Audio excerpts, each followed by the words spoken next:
Hello दोस्तों, कैसे हैं हम सभी लोग। गुड मॉर्निंग, आप सभी का बहुत बहुत स्वागत है। तो हम लोग टेस्ट पढ़ रहे थे सीमेंट के, ठीक है। तो हमने इससे पहले कहाँ तक पढ़ लिया था, तो इससे पहले हम लोग टेंसाइल स्ट्रेंथ सीमेंट का टेस्ट का कर रहे थे। तो this test is performed in order to find out the tensile strength of cement.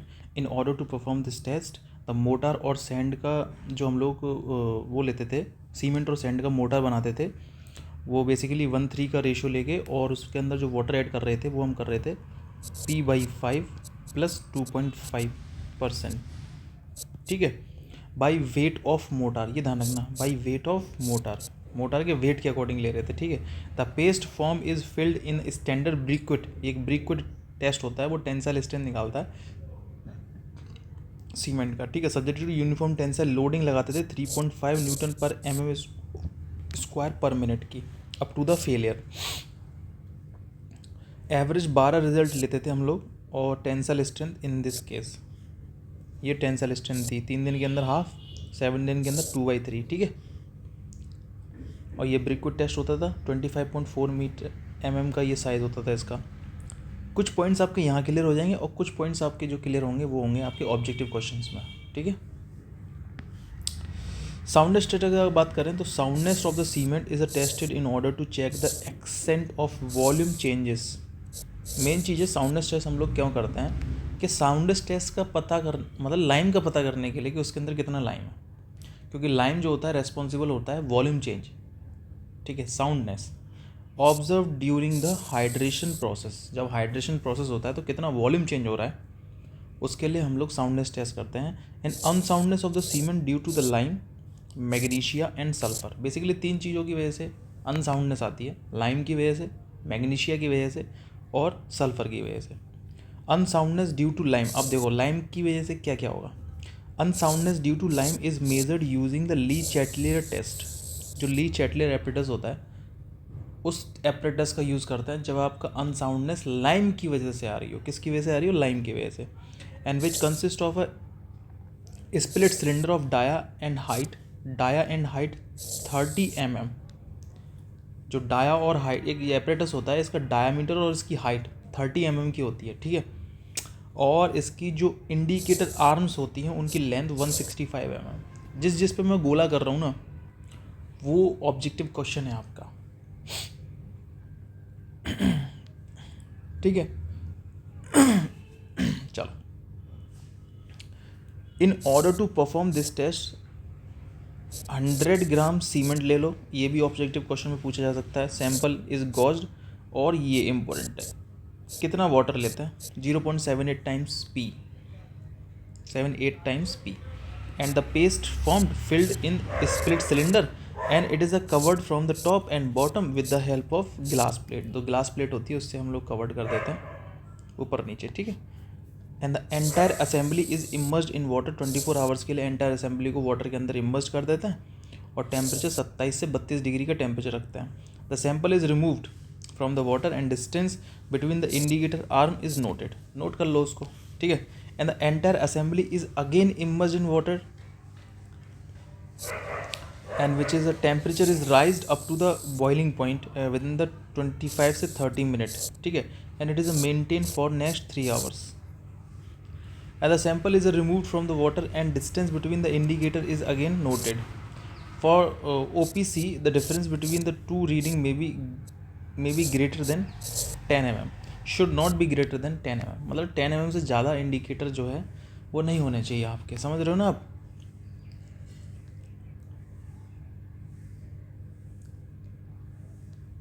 है ना। तो ये आपका साउंडनेस टेस्ट पता लगा देता है कि कितना एक्सपेंड हुआ हमारा सीमेंट का पेस्ट, है ना। और इसके अंदर वाटर ध्यान रखना कितना लेता है, 0.78 टाइम्स पी, ठीक है। ये देखो, ये होता है आपका एक ली चैटलियर एपरेटस, 165 mm के इसके आर्म्स होते हैं, और इसकी जो थिकनेस होती है वो 50 mm की होती है, और इसका डायामीटर और इसकी हाइट 30 mm होता है, ठीक है। कितना होता है? 30 mm हाइट होती है इनकी, ठीक है।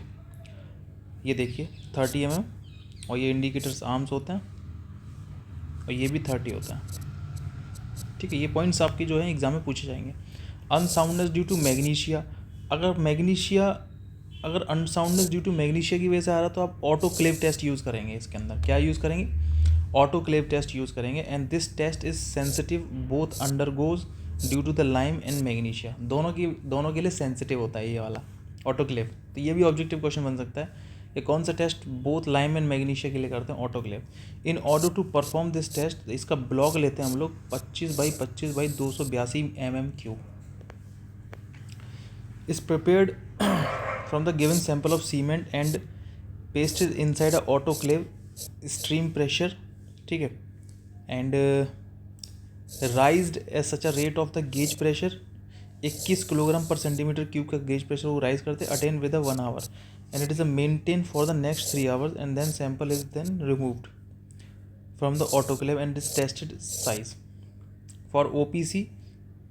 Increase size of any time must not be exceed 0.8%। ये भी ऑब्जेक्टिव क्वेश्चन आपका इंपॉर्टेंट है, लिख लीजिएगा, ठीक है।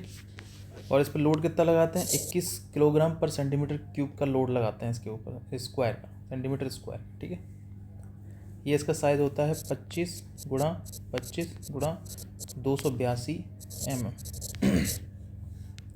लोड कितना लगाया जाता है? 21 किलोग्राम पर सेंटीमीटर स्क्वायर का लोड लगाया जाता है।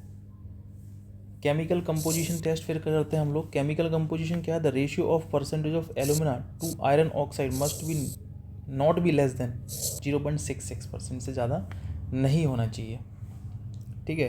The total loss of ignition must not be greater than 4%। जो अगर आप सीमेंट को जलाओगे तो वो उसका जो लॉस है वो 4% से ज़्यादा नहीं होना चाहिए। ये भी क्वेश्चन एग्जाम में पूछा जाता है। The total sulphur content not be less than 2.5%, 2.5% से कम नहीं होना चाहिए। The total magnesia must be greater than 5%, greater than 5% से ज़्यादा होनी चाहिए। And total insoluble residue not be greater than 1.5%, insoluble residue 1.5% से ज़्यादा आपके सीमेंट में नहीं होना चाहिए।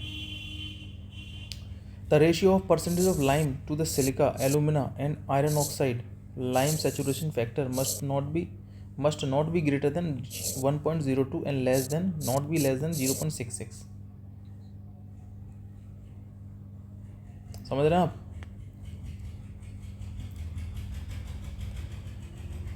ये सारे के सारे जितने भी मैंने पॉइंट्स लगाए ना, ये सारे आपके ऑब्जेक्टिव है ना, ये सारे के सारे आपके ऑब्जेक्टिव क्वेश्चन बन सकते हैं, ठीक है। आगे बढ़ते हैं। Rapid hardening cement. देखो रैपिड हार्डनिंग सीमेंट मतलब बहुत जल्दी हार्ड हो रहा है, रैपिड हार्ड हो रहा है। तो सिंपल सी बात है, इसका यूज़ कहाँ पे कर सकेंगे? जहाँ पे जल्दी आपको वर्क करना हो, जल्दी फॉर्म वर्क हटाना हो, है ना। रोड कंस्ट्रक्शन में आपको जल्दी रोड कंस्ट्रक्शन करना है, वहाँ पे आपको ये रैपिड हार्डनिंग सीमेंट यूज़ होता है। It is a type of cement which is attain higher rate of gain of strength than OPC। Higher rate of gain of strength मतलब स्ट्रेंथ जल्दी गेन करे, वो आपका रैपिड हार्डनिंग होता है। And must not be confused with a quick setting cement. Quick setting cement से confuse मत करना, ठीक है। क्विक सेटिंग अलग है, रैपिड हार्डनिंग अलग है, ठीक है। And the strength of a cement at a age of 3 days is equal to the OPC 7 days। अब देखो यही क्वेश्चन एग्जाम में पूछ लिया जाता है कि वो कौन सा सीमेंट है जिसका स्ट्रेंथ ऑफ सीमेंट इक्वल होता है 3 दिन के अंदर, जितनी स्ट्रेंथ गेन कर लेता है उतनी ही बराबर होती है 7 days के अंदर OPC। तो वो होता है रैपिड हार्डनिंग सीमेंट। तो ये क्वेश्चन SSC JEE ने पूछा भी था और इसी बार पूछा है ये क्वेश्चन 2023 के एग्जाम में, JEE के एग्जाम में SSC JEE में पूछा हुआ क्वेश्चन है ये। Okay, the strength of cement at the age of 3 days is equal to that of the OPC at the age of 7 days, rapid hardening cement, ठीक है। The cement is produced by the fine, ये वाला जो cement produce किया जाता है ना, वो बेसिकली फाइन ग्राइंडिंग करके ही प्रोड्यूस किया जाता है। कैसे? फाइन ग्राइंडिंग करके। द सीमेंट क्लिंकर्स, जो क्लिंकर्स होता है ना सीमेंट को, उसको फाइन ग्राइंड करके। And specific surface area not less than 3250।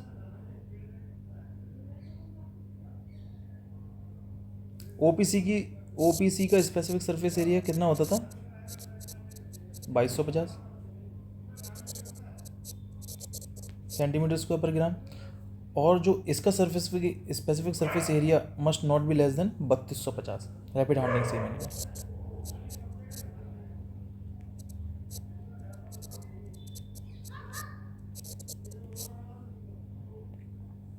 And increasing the proportions of C3S 56% इसके अंदर C3S का कंपोनेंट होता है। तो आपको रैपिड हार्डनिंग सीमेंट समझ में आया। OPC जितने स्ट्रेंथ 7 दिन के अंदर देता है ये 3 दिन के अंदर ही दे देता है, तो इक्वल है। दूसरी बात, इसके अंदर क्या है, high rate of gain strength है, ठीक है। तीसरी बात, इसका जो स्पेसिफिक सरफेस एरिया होता है वो 3250 होता है, ठीक है। और ये फाइन ग्राइंडिंग करके बनाया जाता है क्लिंकर्स की, ठीक है। And the cement fine it is application. देखो, कोल्ड वेदर कंक्रीट करनी हो आपको, जहाँ पे ठंडा वातावरण है, ठंडा क्लाइमेट है, कोल्ड क्लाइमेट है, तो वहाँ पर रैपिड हार्डनिंग सीमेंट का यूज़ करके आप जल्दी स्ट्रेंथ को गेन करा सकते हैं। दूसरी बात, पेवमेंट कंस्ट्रक्शन यानी कि रोड कंस्ट्रक्शन में आप इसका यूज़ करके जल्दी ही आप काम को ख़त्म कर सकते हो।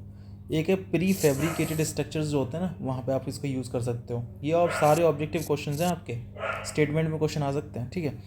And where form work is to be reused speedily construction, तो वहाँ पे आप रैपिड हार्डनिंग सीमेंट का यूज़ कर सकते हो। एक होता है extra rapid hardening cement. It is a type of cement which is attain higher rate of gain of strength than rapid hardening cement. अब रैपिड हार्डनिंग सीमेंट से भी तेज है ये वाला extra rapid hardening cement. Strength of a cement at the age of 1 day is 25% more than the rapid hardening cement and 10 to 15% at the age of 7 days। मतलब 10 से 15% ज़्यादा है at the age of 7 days। और दूसरी बात, एक दिन के अंदर 25% स्ट्रेंथ ज़्यादा गेन कर लेता है as compare to rapid hardening cement, जितनी स्ट्रेंथ एक दिन में करेगा, ठीक है। वो एक्स्ट्रा रैपिड हार्डनिंग सीमेंट है।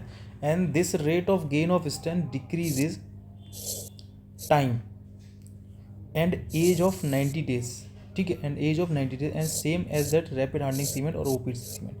and the cement is produced by finally grinding the cement clinkers with 2% calcium chloride। इसके अंदर 2% कैल्शियम क्लोराइड भी डाल देते हैं हम लोग।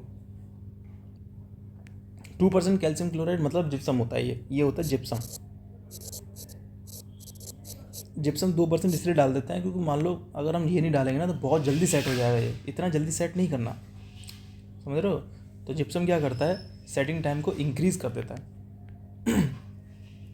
एप्लीकेशन कहाँ है, rapid hardening cement.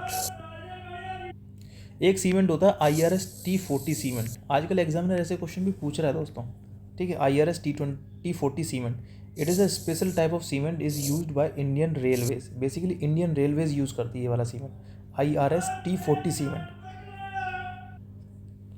It is a special type of cement is used by the Indian Railways for the manufacturing of the concrete sleepers। concrete sleepers को बनाने के लिए IRS कौन सा, IRS T40। तो ये ध्यान रखना कौन सा रेलवे यूज़ करती है, IRS T40 सीमेंट यूज़ करती है रेलवे कंक्रीट स्लीपर्स को बनाने के लिए, ठीक है। And this cement is manufacturing by the finally grinding the cement clinker and increasing the proportions of C3S। इसके अंदर भी प्रोपोर्शन C3S का बढ़ा देता है, ठीक है। अच्छा, C3S का प्रोपोर्शन बढ़ाने से क्या होगा, जल्दी स्ट्रेंथ गेन करेगा, है ना, समझ रहे हो। और आपका जो हीट है ना वो भी जल्दी इवॉल्व होगा, rate of gain of strength भी जल्दी होगी। एक है क्विक सेटिंग सीमेंट, ठीक है। क्विक सेटिंग सीमेंट में क्या होता है, इसका जो इनिशियल सेटिंग टाइम 5 मिनट होता है, क्विक सेटिंग का इनिशियल सेटिंग टाइम 5 मिनट होता है। लेकिन इसका जो रैपिड हार्डनिंग सीमेंट का, इसका इनिशियल टाइम 5 मिनट और जो फाइनल सेटिंग टाइम 10 तुम्हारा 10 आवर, ठीक है।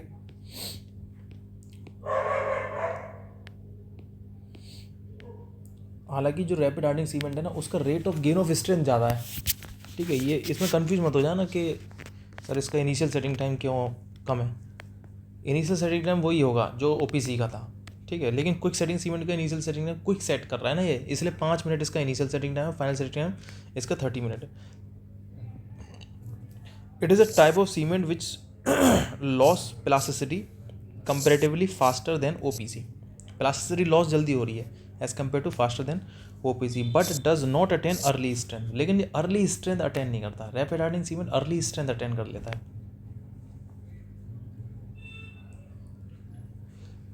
सेट तो हो जाता है ये, लेकिन स्ट्रेंथ की बात हो रही है। सेटिंग और स्ट्रेंथ में अंतर है बेटा, है ना। सेटिंग क्या होता है कि सेट तो हो जा रहा है, लूज तो कर दे रहा है प्लास्टिसिटी, लेकिन स्ट्रेंथ नहीं है, समझ रहे हो ना। This cement is produced by increasing the proportions of alumina. Alumina बहुत ज़्यादा डाल देते हैं इसके अंदर, और एलुमिना ज़्यादा डालने से क्या होता है, सीमेंट क्विक सेट करता है, ये आपने पढ़ा होगा। And reducing the proportions of gypsum, और इसके अंदर जिप्सम को कम कर दो। अगर आप जिप्सम को कम कर दोगे ना तो सीमेंट क्या करेगा, डिक्रीज करेगा सेटिंग टाइम को, यानी कि जल्दी जमेगा, स्ट्रेंथ नहीं आएगी जल्दी, लेकिन सेट जल्दी होगा, अपनी प्लास्टिसिटी को लूज बहुत जल्दी करेगा। तो यही कन्फ्यूजन एग्जामिनर बनाता है एग्जाम के अंदर, है ना। This cement is find it is application, देखो अंडर वाटर कॉन्क्रीटिंग करनी हो आपको तो सीमेंट की स्ट्रेंथ तो नहीं आएगी, लेकिन जल्दी सीमेंट सेट हो जाएगा, वो क्विक सेटिंग सीमेंट होता है, ठीक है। और ग्राउटिंग ऑपरेशन, ग्राउटिंग मतलब पता है क्या होता है ग्राउटिंग? ग्राउटिंग होता है कुछ प्रेशर से हम लोग सीमेंट को किसी सरफेस पे मारते हैं, ठीक है, लगभग 40 न्यूटन का प्रेशर होता है वो, ठीक है। एक होता है लो हीट। अब देखो लो हीट यानी कि हीट बहुत कम इवॉल्व हो रही है, यानी कि C3S का कंटेंट बहुत कम होगा उसके अंदर, C2S का कंटेंट ज़्यादा होगा, है ना। It is a type of cement which is offers to lower heat, ठीक है, lower heat of hydration than OPC, and heat of hydration of this cement at the age of 7 days is not more than 65 calorie पर gram. 7 days के according 65 calorie पर gram से ज़्यादा नहीं होगी, और at the age of 28 days not more than 65 और 75 का अंतर रहता है। 65 7 days के अंदर और 20 days के अंदर आपका 75 से ज़्यादा कैलोरी पर ग्राम नहीं होगी। And this cement is produced by reducing the proportions of C3A and C3S। C3A का कंटेंट और C3S का कंटेंट हम लोग इसमें कम रखता है, ठीक है। And increasing the proportions of C2S को हम लोग ज़्यादा डालते हैं इसके अंदर, ठीक है। And this cement is offered slower rate of gain of strength, मतलब ये सीमेंट भी जो इसकी स्ट्रेंथ होती है वो बहुत स्लो स्ट्रेंथ गेन करता है, ठीक है। This cement find the application of mass concreting, basically ये सीमेंट जो है वो मास कॉन्क्रीटिंग में यूज होता है। जैसे कि डैम हो गया, डैम के अंदर अगर आपने हीट ज़्यादा इवॉल्व कर दी तो क्रैक्स पड़ जाएंगे, अगर क्रैक्स पड़ गए तो वो स्ट्रक्चर किसी काम का नहीं रहेगा, इसलिए हम लोग लो हीट सीमेंट को यूज़ करते हैं। लो हीट सीमेंट के अंदर C3A का कंटेंट और C3S का कंटेंट हमेशा कम रखा जाता है, C2S का कंटेंट ज़्यादा रखा जाता है। C2S का कंटेंट ज़्यादा रखने से अल्टीमेट स्ट्रेंथ बहुत ज़्यादा आती है, धीरे धीरे जो है स्ट्रेंथ गेन करता रहता है, अर्ली स्ट्रेंथ नहीं आएगी इससे, ठीक है ना। जैसे कि फाउंडेशंस हो गया, है ना, हाइड्रोलिक स्ट्रक्चर्स हो गए, वहाँ पे इसका यूज़ होता है। एक होता है हाइड्रोफोबिक सीमेंट। हाइड्रोफोबिक सीमेंट का जो IS कोड होता है वो होता है 8043 I think, and this cross check कर लीजिएगा इसको सही है या गलत है, ठीक है, शायद सही होगा जहाँ तक है। It is a type of cement which is does not react with water. ये जो सीमेंट होता है हाइड्रोफोबिक सीमेंट, ये रिएक्ट नहीं करता वाटर से, ठीक है। And the cement is producing by intergrinding cement clinkers with water repellent film forming substances like a citric acid and oleic acid. Basically इस सीमेंट के अंदर जो क्लिंकर्स होते हैं उनके साथ हम लोग वाटर रिपेलेंट का भी इसको मिक्सर कर देते हैं, सिट्रिक एसिड हो गया, ओलिक एसिड हो गया। तो बेसिकली ये जो हाइड्रोफोबिक सीमेंट होता है ना, ये रिएक्ट नहीं करता वाटर से, रिएक्ट करता है लेकिन इतनी जल्दी ख़राब नहीं होता ये सीमेंट वाटर के कंटेंट में आने से। This cement find it is application when the transportation period is more. जब ट्रांसपोर्टेशन पीरियड बहुत ज़्यादा मोर होता है, ज़्यादा होता है, तब इस सीमेंट का यूज़ करते हैं। Where the extreme environmental condition prevail, जब एक्सट्रीम इन्वायरमेंट कंडीशन जैसी होती हैं उस जगह इसका यूज़ हम लोग करते हैं। जैसे कि हिली एरिया के अंदर हम लोग हाइड्रोफोबिक सीमेंट का यूज़ करते हैं, कोस्टल एरिया के अंदर हम लोग हाइड्रोफोबिक सीमेंट का यूज़ करते हैं। कोस्टल एरिया मतलब जो समुद्र के किनारे जो इतने भी होते हैं ना, वो कोस्टल एरिया होता है, क्योंकि वहाँ पे जो एयर फ्लो करती है उसके अंदर मॉइस्चर होता है। अगर सीमेंट सिंपल सीमेंट होगा ना तो वो सीमेंट ख़राब हो जाएगा, इसलिए वहाँ पे हाइड्रोफोबिक सीमेंट का हम लोग यूज़ करते हैं। एक होता है सल्फेट रेसिस्टिंग सीमेंट। अब देखो नाम से ही पता चल रहा है सल्फेट से रेसिस्ट करने वाला सीमेंट कौन सा होगा। This type of cement which offers a higher resistance against the attack of sulphur, ठीक है, sulphur resistant cement. This cement is produced by reducing the proportions of lime and alumina. इसके अंदर क्या होता है, लाइम और एलुमिना का proportions हम लोग कम करते हैं, and such that C3A is not more then 5%। इसके अंदर C3A भी ज़्यादा नहीं होता, and twice of C3A and C4AF is not more then 25%। समझ में आ रहा है, कुछ नहीं आ रहा?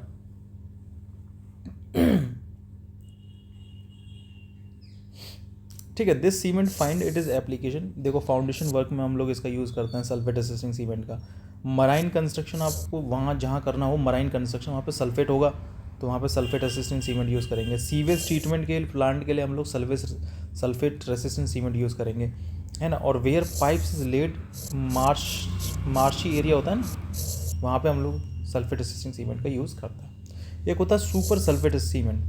It is a type of cement which is offer higher resistance against the attack of sulfur. Higher resistance अगर आपको चाहिए तो वो sulphur, super sulphur and then sulfate resisting cement. And this cement is produced by intergrinding 80 to 85% of a granulated blast furnace slag and 10 to 15% hard burnt gypsum and 5% of cement and clinkers. इसके अंदर blast furnace slag मिलाया जाता है ना, और 10 से 5% आपका hard gypsum मिलाया जाता है, और 5% ऑफ सीमेंट एंड क्लिंकर्स। ठीक है, application of this cement is same as that of sulphate resisting cement. Basically इसका एप्लीकेशन जो है वो सेम रहता है सल्फेट रेसिस्टिंग सीमेंट के अकॉर्डिंग। ठीक है, अब आता है Portland slag cement. Portland slag cement क्या होता है भाई? It is a type of cement which is obtained by intergrinding granulated blast furnace slag. Slag पता है क्या होता है? अरे जो कोयले की राख होती है उसी को स्लैग बोल देते हैं, बस फ्लाई ऐश होता है ये। And with a hard burned gypsum and cement clinkers specified proportions. ठीक है, इससे बनाया जाता है पोर्टलैंड स्लैग सीमेंट। स्लैग आ गया तो उसमें स्लैग मिला दिया। ठीक है, लगभग 30 से 35% हम लोग स्लैग मिला देते हैं इसके अंदर। ठीक है, this cement offer higher resistance against the attack of sulphur and chloride. ये जो सीमेंट होता है ना स्लैग वाला, वो रेसिस्ट करता है सल्फर को और क्लोराइड को। जहाँ पे सल्फर के अटैक ज़्यादा हैं, क्लोराइड्स के अटैक ज़्यादा हैं, वहाँ पे आप पोर्टलैंड स्लैग सीमेंट का यूज़ कर सकते हो। लो कॉस्ट होती है इसकी, बहुत ही मतलब ठीक है, मतलब सस्ता होता है। हीट हाइड्रेशन, जो हीट है, हीट भी लो होती है इसकी। कैसे होती है? हीट भी लो होती है। And better refrigerant of course structures which is offer higher water tightness आपको चाहिए होगी, तो आप पोर्टलैंड स्लैग सीमेंट का यूज़ कर सकते हो। Portland pozzolana cement. अब देखो पोजोलाना क्या होता है? पोजोलैंडिक मटेरियल्स होते हैं, 10 से 15% मिला देते हैं इसके अंदर, बस तो बन गया भाई पोर्टलैंड पोजोलाना सीमेंट। ग्राइंडिंग कर देते हैं क्लिंकर्स के साथ। ठीक है, and a pozzolanic material is essentially siliceous and aluminous compound. ये सिलिशियस और एल्यूमिनियस कंपाउंड है। सिलिका और एल्यूमिना के क्ले के अंदर इसके अंदर पार्टिकल्स पाए जाते हैं, and which is itself do not possess any binding property. इसके अंदर कोई भी बाइंडिंग प्रॉपर्टी, इसके अंदर कोई भी बाइंडिंग प्रॉपर्टी नहीं होती है। But when they finally grind react with lime released during hydration process, the cement presence of water leads to formation of the compound that possesses simultaneously property. Slag, fly ash, rice husk, सुर्खी, ये सारे के सारे जो है वो पोजोलैनिक materials होता है। हालांकि शुरुआत में इनके पास कोई भी सीमेंटेनियस प्रॉपर्टी नहीं होती, लेकिन साथ साथ क्या होता है, धीरे धीरे करके वाटर से रिएक्ट करके ये आपका सीमेंटेनियस प्रॉपर्टी इनके अंदर आ जाती है। This cement offers higher resistance against the attack of sulfur and chloride and higher water tightness. Higher resistance attack the sulfur and chloride, पहली बात। Higher water tightness होती है, low cost होता है, low heat of hydration होती है इसकी, heat of hydration भी ज़्यादा नहीं होती है। slower rate of gain of strength होता है, slower rate of gain of strength, strength जल्दी नहीं लेता पोजोलैनिक सीमेंट। हाँ, Portland pozzolanic cement and higher resistance against the volume change. समझ रहे हो ना? तो आपने इतना पढ़ा तो थोड़ा बहुत तो अंदाजा आपको हो रहा होगा ना ये सीमेंट्स के बारे में। एक होता है हाई एलुमिना। अब एलुमिना ज़्यादा है, हाई एलुमिना ज़्यादा है ना, तो बेसिकली इसका वहाँ कोस्टल एरिया के अंदर इसका इस सीमेंट का ज़्यादा यूज़ करते हैं। ठीक है, and this cement is produced by intergrinding of clinkers obtain from the calcinous of bauxite and limestone. Calcination of bauxite and limestone. Calcination माने मतलब कैल्सिनेशन माने मतलब जलाना बॉक्साइड और लाइमस्टोन को, and such that the alumina is not less than 32%। 32% से कम इसमें alumina नहीं डालते हम लोग। And the ratio of the percentage of alumina to that lime 0.85 से लेके 0.85 से लेके 1.3% के बीच में हम लोग इसमें हाई एलुमिना सीमेंट के अंदर हम लोग डालते हैं। ठीक है, दिस सीमेंट क्या करता है, हाइयर इनिशियल सेटिंग टाइम इसका होता है 3.5 घंटे। इसका इनिशियल सेटिंग टाइम होता है, कितना होता है हाई एलुमिना सीमेंट का, 3.5 घंटे, और फाइनल सेटिंग टाइम होता है 15 घंटे। ठीक है, नहीं 15 घंटे नहीं, 5 घंटे होता है। कितना होता है, 5 घंटे।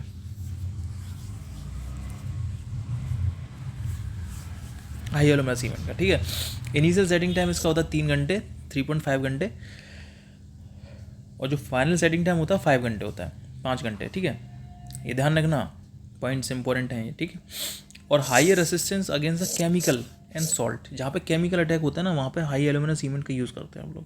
ठीक है, हाई टेम्परेचर जहाँ पे होता है वहाँ पे हम लोग इसका यूज़ कर सकते हैं। And this cement attain 20% of ultimate strength with in a day. एक दिन के अंदर 20% अल्टीमेट स्ट्रेंथ आ जाती है, और सब्सटेंशियल स्ट्रेंथ 6 से 8 घंटे के अंदर मिल जाती है। स्ट्रेंथ की अगर बात करें तो हाई एलुमिना सीमेंट की ज़्यादा स्ट्रेंथ होती है, पहले लेता है, फिर रैपिड हार्डनिंग सीमेंट लेता है, फिर ओपीसी लेता है, फिर पोर्टलैंड पोज़ोलाना सीमेंट लेता है। ये पूछ सकता है आपसे। ठीक है, तो किसकी स्ट्रेंथ सबसे ज़्यादा होती है, तो हाई एलुमिना सीमेंट की स्ट्रेंथ सबसे ज़्यादा होती है। ठीक है, और फिर रैपिड हार्डनिंग सीमेंट की, फिर ओपीसी की, फिर पोर्टलैंड। अब हम लाइम के बारे में पढ़ लेते हैं। लाइम क्या है, ऑब्टेन्ड होता है कैल्सिनेशन ऑफ लाइमस्टोन। लाइमस्टोन से हम लोग इसको लेते हैं। ठीक है, and the calcination is the process to heating. Heating मतलब समझते हो, उसको गर्म कर रहे हैं हम लोग पत्थर को, जब तक ये रेड ना हो जाए, उसको कैल्सिनेशन बोलते हैं। समझ में आ गया कैल्सिनेशन? बहुत से बच्चे सोच रहे होंगे कैल्सिनेशन क्या होता है। वैसे सबको पता होगा कैल्सिनेशन क्या होता है। The lime obtained from the calcination of relatively pure limestone having a purity more than 90%, and it is a terms as quick lime, lump and caustic limes. ठीक है, and the quick lime is immediately react with water, undergo slaking and leads to the formation of slaked lime and hydrated lime or milk of lime. मतलब ये quick lime immediately react करता है water से, undergo slaking. अगर पानी डालेंगे तो वो जब रिएक्ट करता है वाटर, तो उस प्रोसेस को स्लेकिंग बोलते हैं हम लोग, and leads to the formation of slaked lime. ठीक है, slaking is the process in which the quick lime immediately react with water. मतलब स्लेकिंग क्या होता है, slaking is the process to quick lime immediately react with water, और जो swell करेगा, crack आएंगे इसके अंदर, and falls out as a powdered form, उसको स्लेकिंग बोलते हैं। आप लाइम, क्विक लाइम लेना, क्विक लाइम लेना, और क्विक लाइम के ऊपर आप पानी डालोगे ना, तो उसके अंदर रिएक्शन स्टार्ट हो जाएगी, तो वो फूलने लगेगा, क्रैक पड़ने लगेंगे, पाउडर्ड फॉर्म में कन्वर्ट हो जाता है। उसी को प्रोसेस को स्लेकिंग बोलते हैं।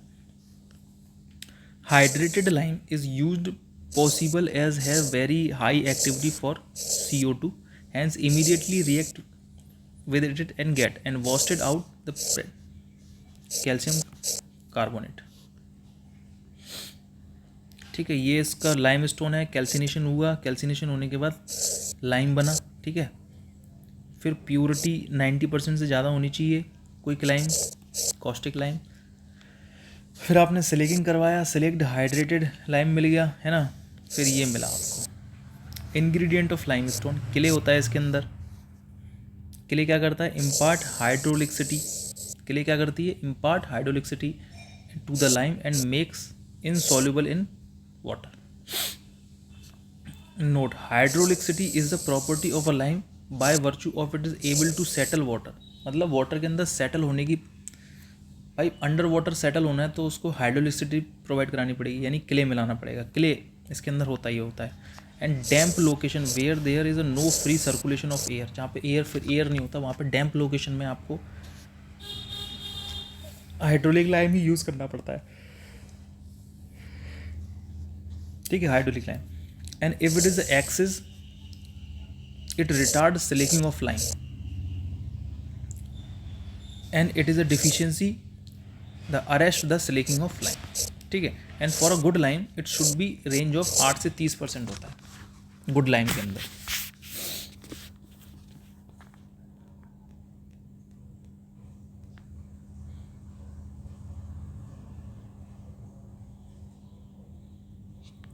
Silicates, soluble silica, silicates of calcium, magnesium and aluminum, small quantity also impart hydrolicity to the lime. Magnesium carbonate sorry, magnesium carbonate क्या होता है? Presence of magnesia carbonate in the lime allows to slake by retarding. It is a setting process, and it is also include hydrolicity to the lime if present in percentage more than 30% and even the absence of clay. It is also responsible for imparting the strength to the lime. ठीक है. Sulphate क्या होता है? Presence of sulphur in lime allows to set by retarding it is a slaking process. ठीक है, ये सब पढ़ लेना. हालांकि यहाँ से क्वेश्चन बहुत कम आता है, ठीक है, इतना डीप क्वेश्चन नहीं आएगा, लेकिन फिर भी हम लोग पढ़ के चल रहे हैं.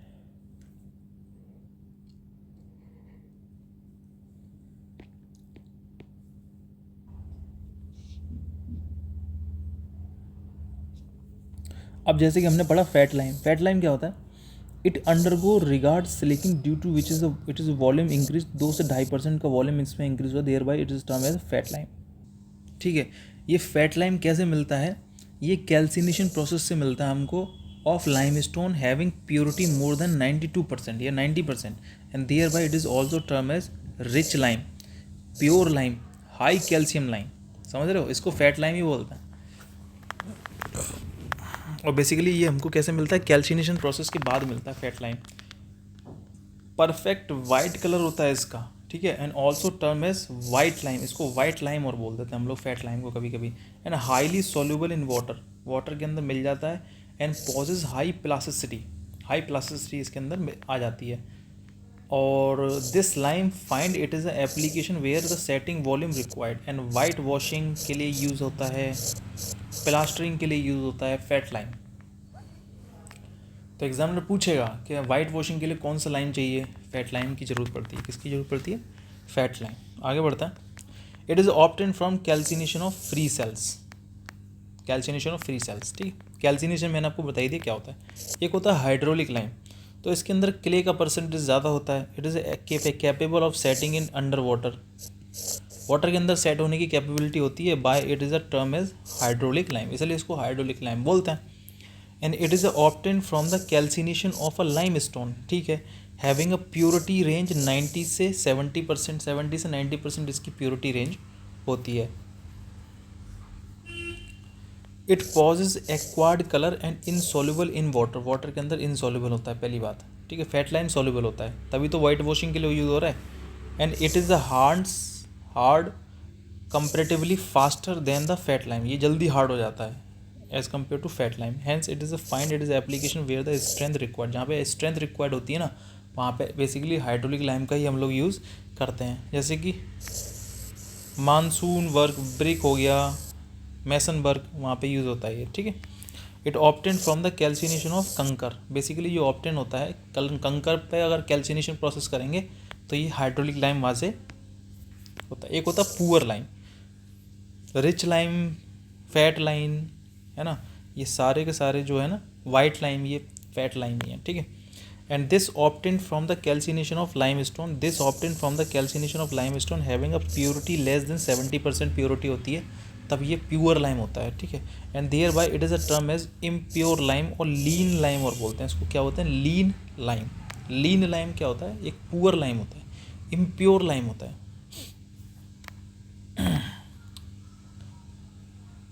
It is a possesses muddy white colour. कैसा कलर होता है इसका? Muddy white. नीदर स्लेक, ना तो ये स्लेक होगा और ना ही ये हार्ड होगा, और इनसॉल्युबल वाटर के अंदर होता है. Thereby it is use for minor engineering work के लिए हम लोग इसका यूज़ करते हैं. Brick work around the foundation, वहाँ पे हम लोग पुअर लाइम का यूज़ कर लेते हैं. This lime is obtained from the calcination of dolomite stone. Dolomite stone कैसा स्टोन होता है, इग्नियस रॉक होता है वो, ठीक है, उसका कैल्सिनेशन करते हैं हम लोग, तब ये मिलता है पुअर लाइम। अब हम मोटार के बारे में पढ़ते हैं। Mortar is a term use to indicate the paste. Mortar क्या होता है, पेस्ट होता है, किसका होता है, सीमेंट और सैंड, इन दोनों का पेस्ट होता है, उसको बोलते हैं mortar. Prepared by addition of water, specified proportions, mixture of binding material and fine aggregate. Binding material में आप सीमेंट का यूज़ कर सकते हो, लाइम का यूज़ कर सकते हो, जिप्सम का यूज़ कर सकते हो। ये बाइंडिंग मटेरियल होता है मैट्रिक्स फॉर्मेट के अंदर। और फाइन एग्रीगेट के अंदर फाइन एग्रीगेट का यूज़ कर सकते हो, सैंड कर सकते हो, सुर्खी कर सकते हो, क्लिंकर्स कर सकते हो, वाटर कर सकते हो, फिर मोटार बनता है आपका। 1 metre cube wet mortar is in equivalent to 1.25 of dry mortar. ये भी इंपॉर्टेंट क्वेश्चन है।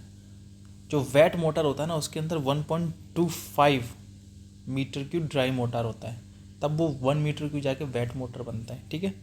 तो 1 metre cube mortar is equals to 1.25 metre cube of dry mortar. ये एक मतलब एक फैक्टर लेके चलते हैं हम लोग। क्या लेके चलते हैं, फैक्टर, ठीक है। कैलकुलेशन करते हैं, जैसे कि calculation number of cement bag required and volume of sand required, prepare 3 metre cube of cement sand mortar. The proportion 1:6 का प्रोपोर्शन दे रखा बाई वॉल्यूम, ठीक है। अब देखो इस तरीके के क्वेश्चन ना मज़ा आता है करने में। 1 मीटर क्यूब में हम जानते हैं कि 30 बैग्स आते हैं। कितने बैग्स आते हैं, 30 बैग्स। तो 3 मीटर क्यूब के अंदर कितने बैग्स आ जाएंगे, 90 बैग्स आ जाएंगे। आ गए 90 बैग्स। सीमेंट के नंबर ऑफ बैग्स कितने आ गए, 90। हमने रेशियो कितना ले रखा है, 1:6 का रेशियो ले रखा है सीमेंट सैंड का। तो 3 metre cube of wet mortar निकाल लो। तो 1 मीटर क्यूब के लिए 1.25 मीटर क्यूब, तो 3 मीटर क्यूब के लिए 3 × 1.25, तो ड्राई मोटर हमारा कितना आ जाएगा, 3.75 मीटर क्यूब। और ड्राई मोटर आ गया। अब सीमेंट निकाल लो, तो 1/7 × 3.75 है ना, क्योंकि 1 मीटर क्यूब के लिए निकालना है ना हम लोग। तो 1 × 3.75 ये हो गया ड्राई मोटर अपॉन 7 × 30। तो नंबर ऑफ बैग्स कितने लगेंगे सीमेंट के, 17 बैग्स। यहीं अगर हम सैंड के निकालेंगे, सैंड 6/7 × 3.75, 3.21 मीटर क्यूब हमारी सैंड आ जाएगी। तो इस तरीके से हमको निकालना है, समझे। अब हम पढ़ते हैं क्लासिफिकेशन ऑफ मोटर। मोटर भी कई टाइप्स के होते हैं। The motor can be classified on the basis of following, on the basis of binding material. Binding material के बेसिस पे क्या है, सीमेंट मोटर होता है, लाइम मोटर होता है, गॉस्ड मोटर होता है, एक जिप्सम मोटर होता है, लाइम सीमेंट मोटर होता है, कंपोजिट मोटर होता है, गॉस्ड मोटर होता है। कंपोजिट मोटर को ही गॉस्ड मोटर बोलते हैं उसके अंदर, ठीक है। On the basis of fine aggregate, sand motor, सुर्खी मोटर, क्लिंकर मोटर, सुर्खी सिंडर मोटर, ये सारे मोटार्स ही होते हैं। On the basis of unit weight, light weight motor होता है, एक हैवी वेट मोटर होता है। लाइट वेट मोटर ध्यान रखना 15 किलो न्यूटन पर मीटर क्यूब से कम अगर वजन है 1 मीटर क्यूब के अंदर तो लाइट वेट मोटर है। अगर 15 किलो न्यूटन से ज़्यादा है तो वो हैवी वेट मोटर है। तो ये भी इंपॉर्टेंट क्वेश्चन है, एग्जाम में क्वेश्चन पूछ सकता है, लाइट वेट मोटर और under weight heavy weight motor, ठीक है। On the basis of strength being imparted by the motor masonry work,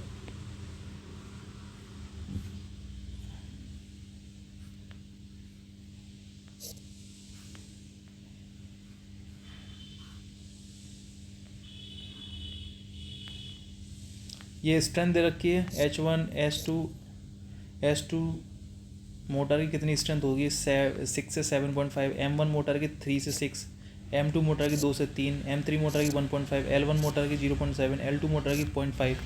अब ये याद कैसे करोगे, बताओ याद कैसे होगा ये। तो ये बार बार पढ़ने से याद होगा दोस्तों, ठीक है।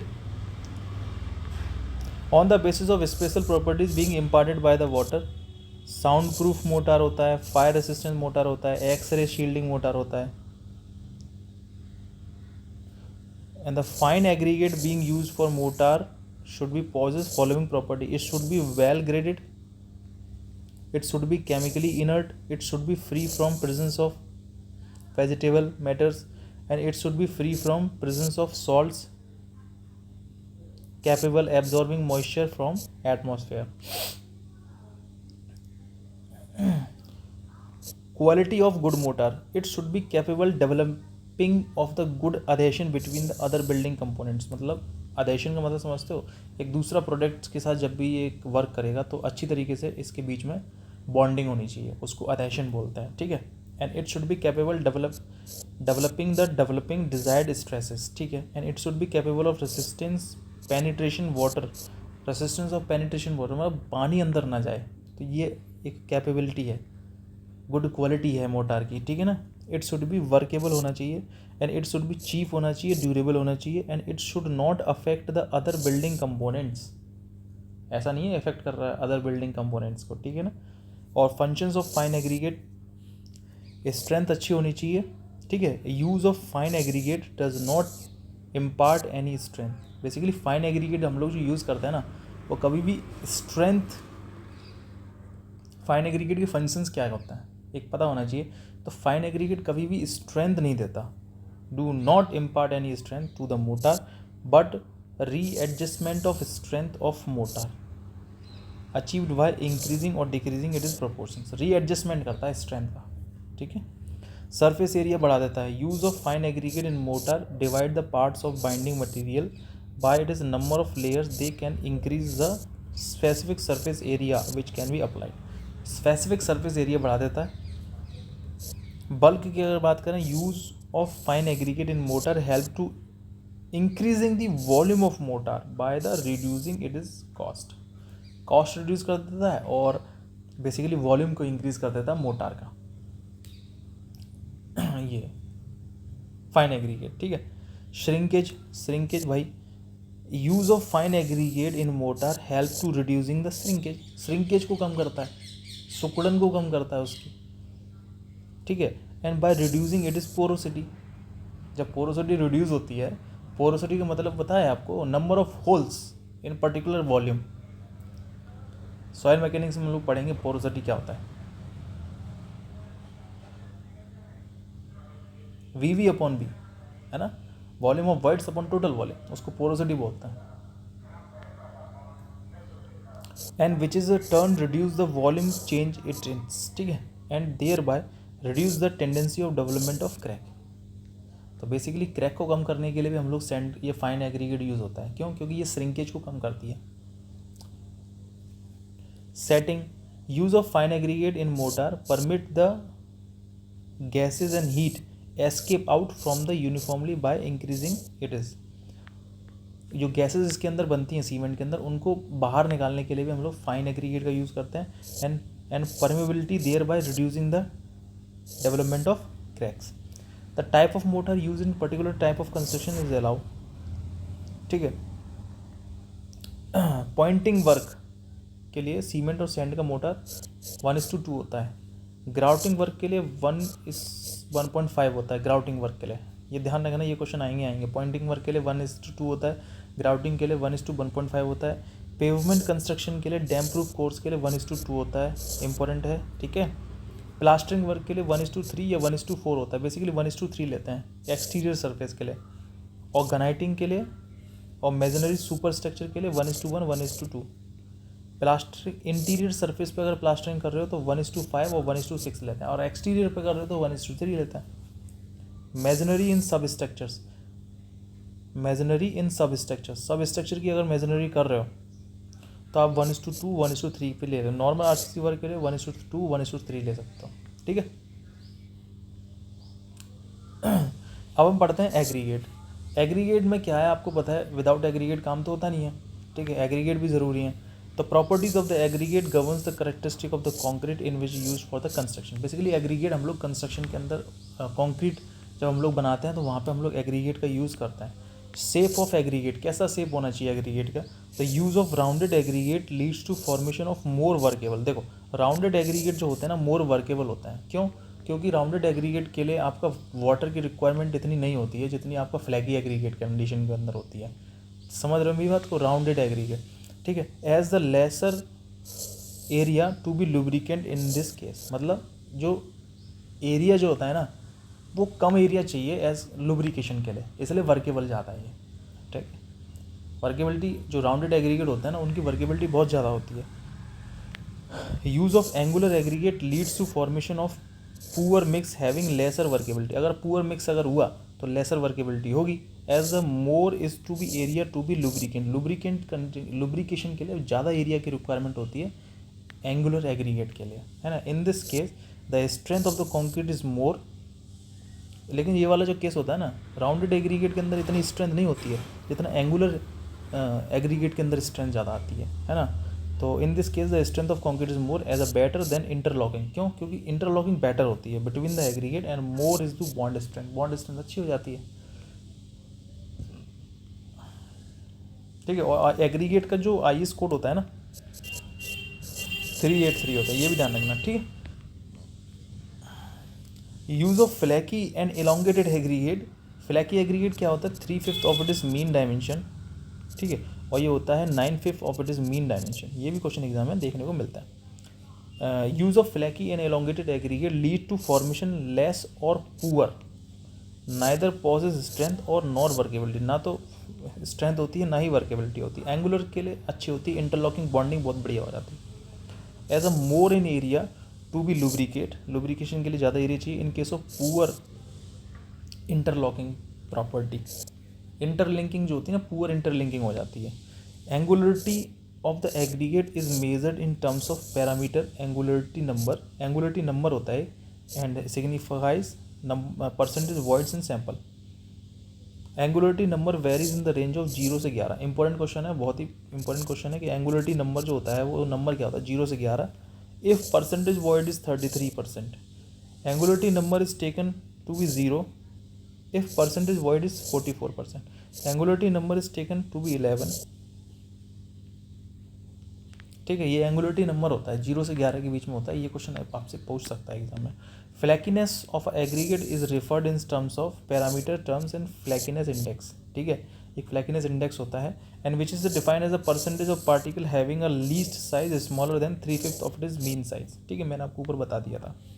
And the flakiness aggregate is measured by performing flakiness index test करते हैं हम लोग, ठीक है, उससे हम लोग इसका देखते हैं। In which sufficient number of aggregate is to be taken such as 200 pieces each fraction of ghost, ठीक है, ये फ्लैकीनेस इंडेक्स हम लोग करते हैं, तो ये ऑब्जेक्टिव क्वेश्चन में पूछा जा सकता है आपका, ठीक है।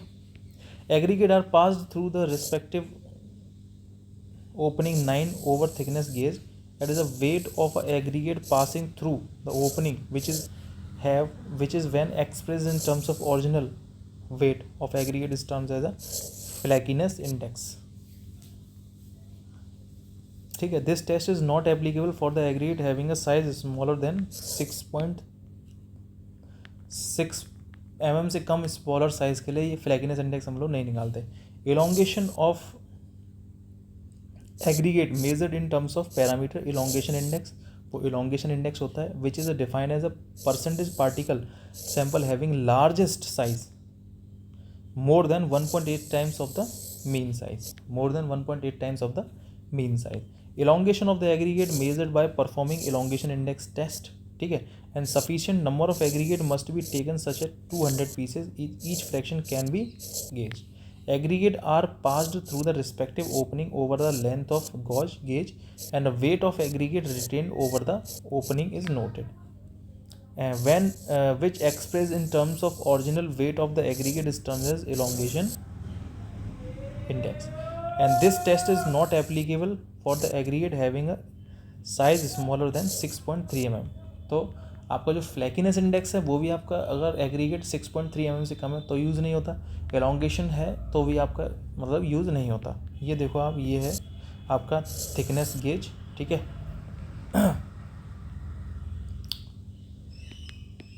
ये आप देख लेना इसको, यहाँ से क्वेश्चन एग्जाम में आते हैं। Surface texture it represent the relatively percentage of area smooth और रफ, मतलब सरफेस टेक्सचर का मतलब क्यों हम लोग पढ़ते हैं, सरफेस टेक्सचर से हमको ये पता चलता है कि उसका एरिया जो है वो मतलब स्मूथ है या रफ़ है, ठीक है, and the smooth texture aggregate leads to formation of, smooth texture होगा तो वर्केबल होगा, है ना। Lesser area is to be lubricant, अगर स्मूथ होगा तो वर्केबल होगा, और लुब्रिकेशन के लिए कम एरिया चाहिए इन दिस केस, ठीक है।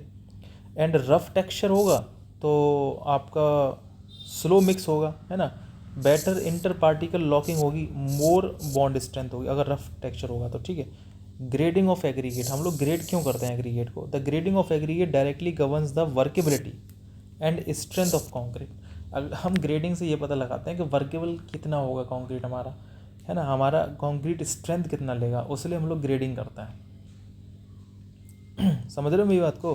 अ well graded aggregate lead to formation of workable and strong concrete, है ना। And better is the inter particle locking, better inter particle locking होंगे।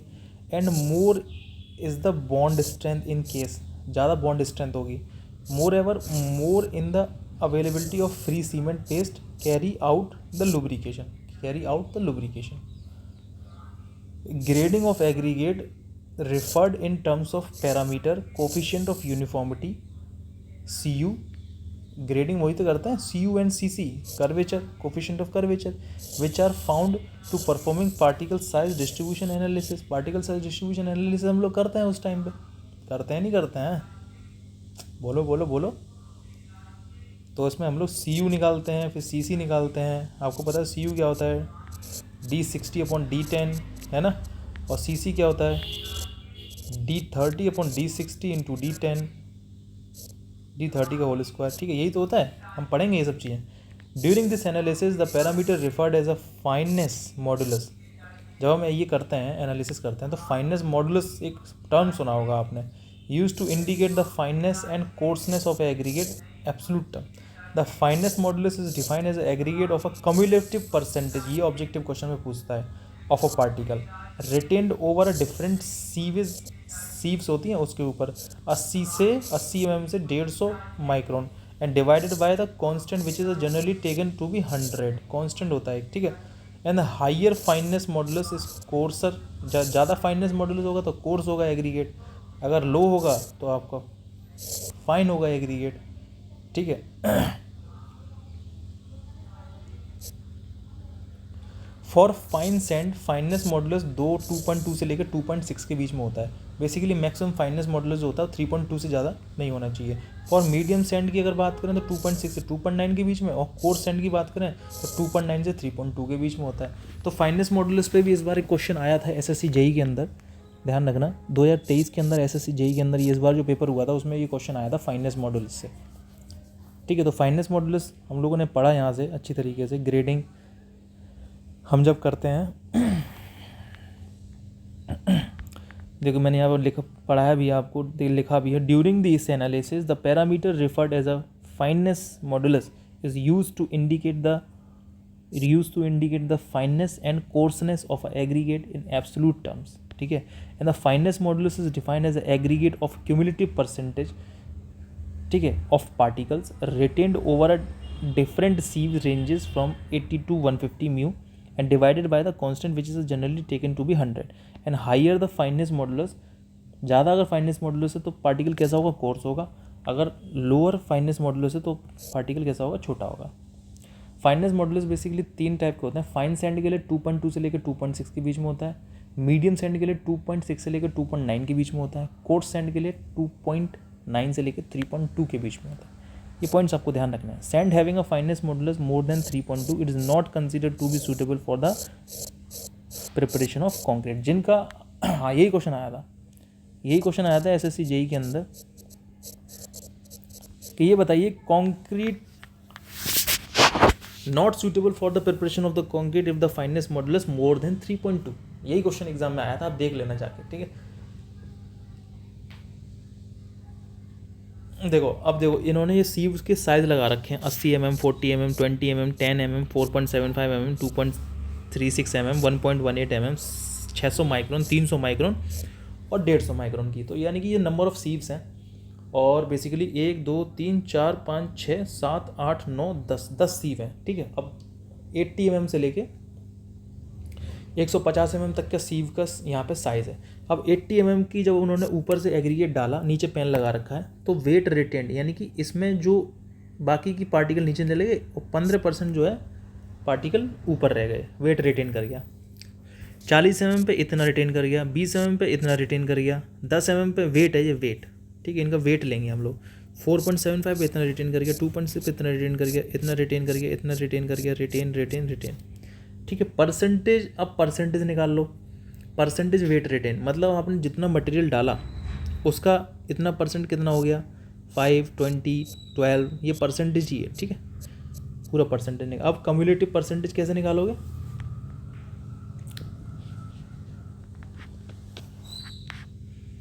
बताओ, cumulative weight percentage retain, cumulative percentage retain कैसे निकालोगे। वो ऐसे निकालेंगे, देखो 15 का 15 हो गया, 15 में 5 जोड़ा 20 हो गया,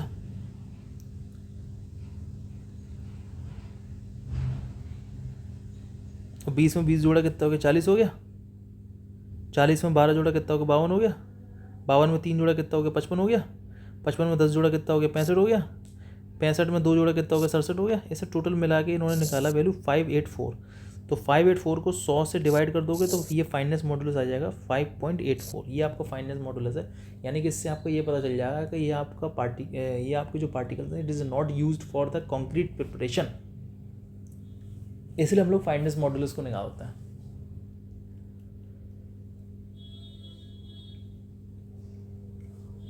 आई होप सो आपको समझ में आया होगा। स्ट्रेंथ, देखो strength of a aggregate is directly govern to the strength of concrete in which use for the construction, ठीक है, and it is defined as the ability of aggregate to resist a gradual loading. मतलब strength क्या मतलब, what is the strength, aggregate की strength कितनी है।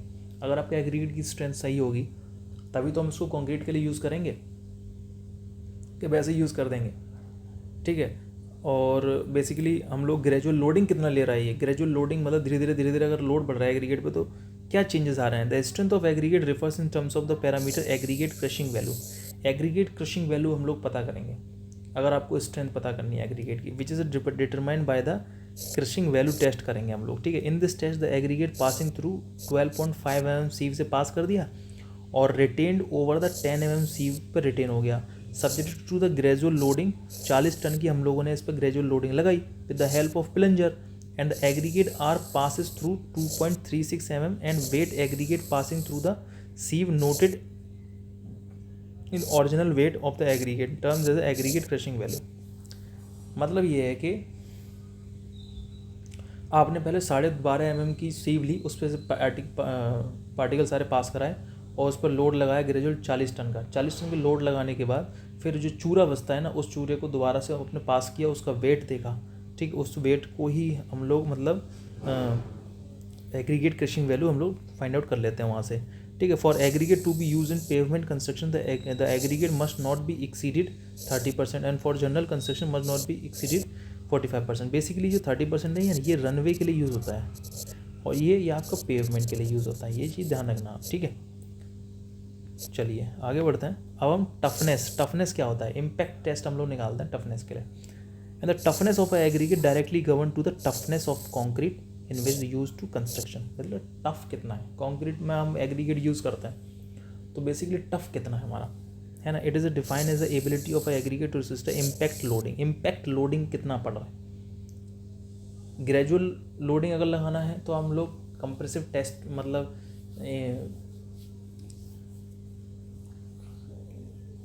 Loading test कर लेते हैं, ग्रेजुअल लोडिंग टेस्ट, ठीक है।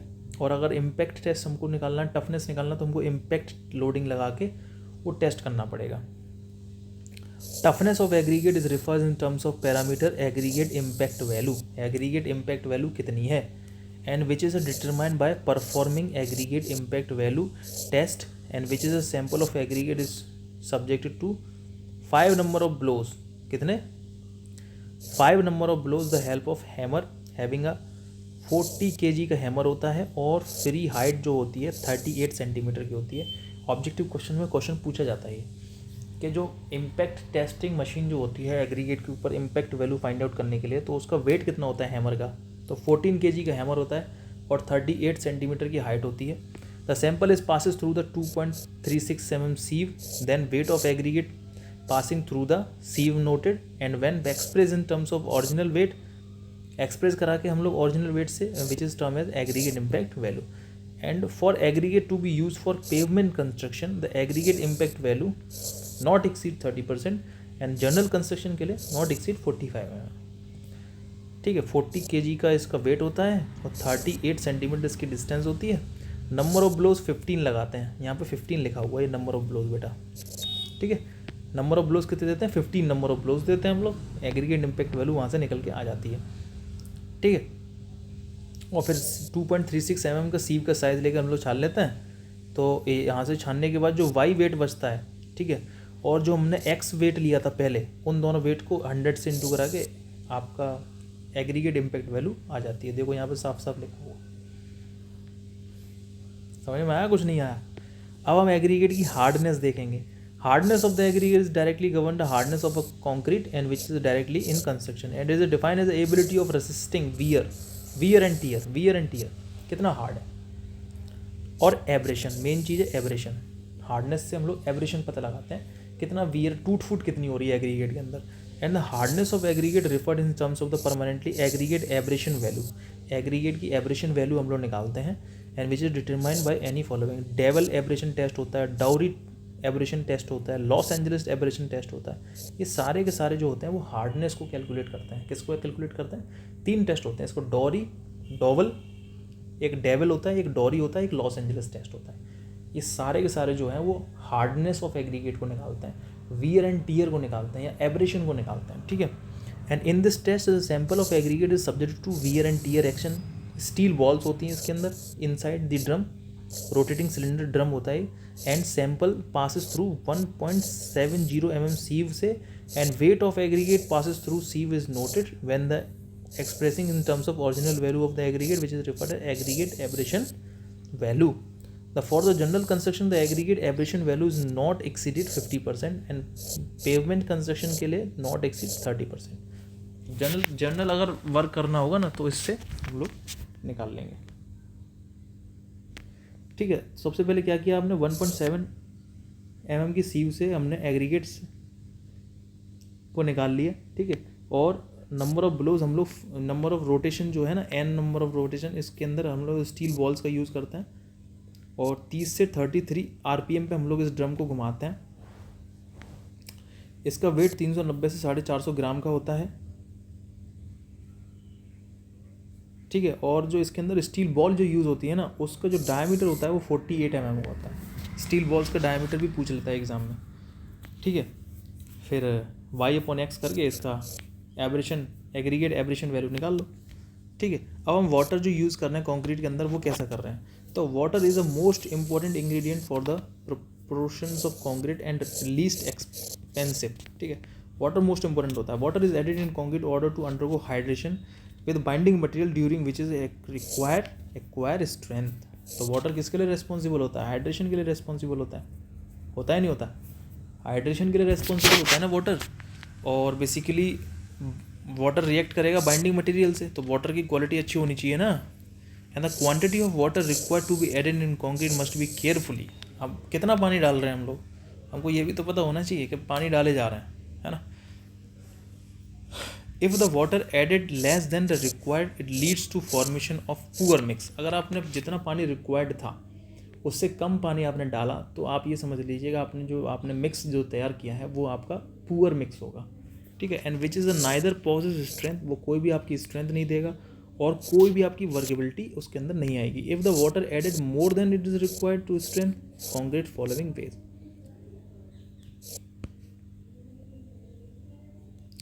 अगर आपने ज़्यादा पानी डाल दिया तो भी दिक्कत है.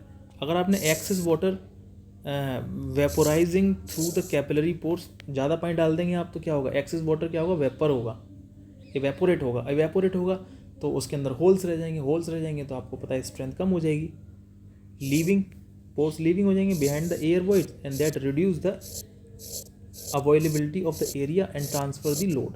ठीक है, रिड्यूस हो जाएगा, लोड ट्रांसफर ही नहीं कर पाएगी वो कंक्रीट. ठीक है, and the excess water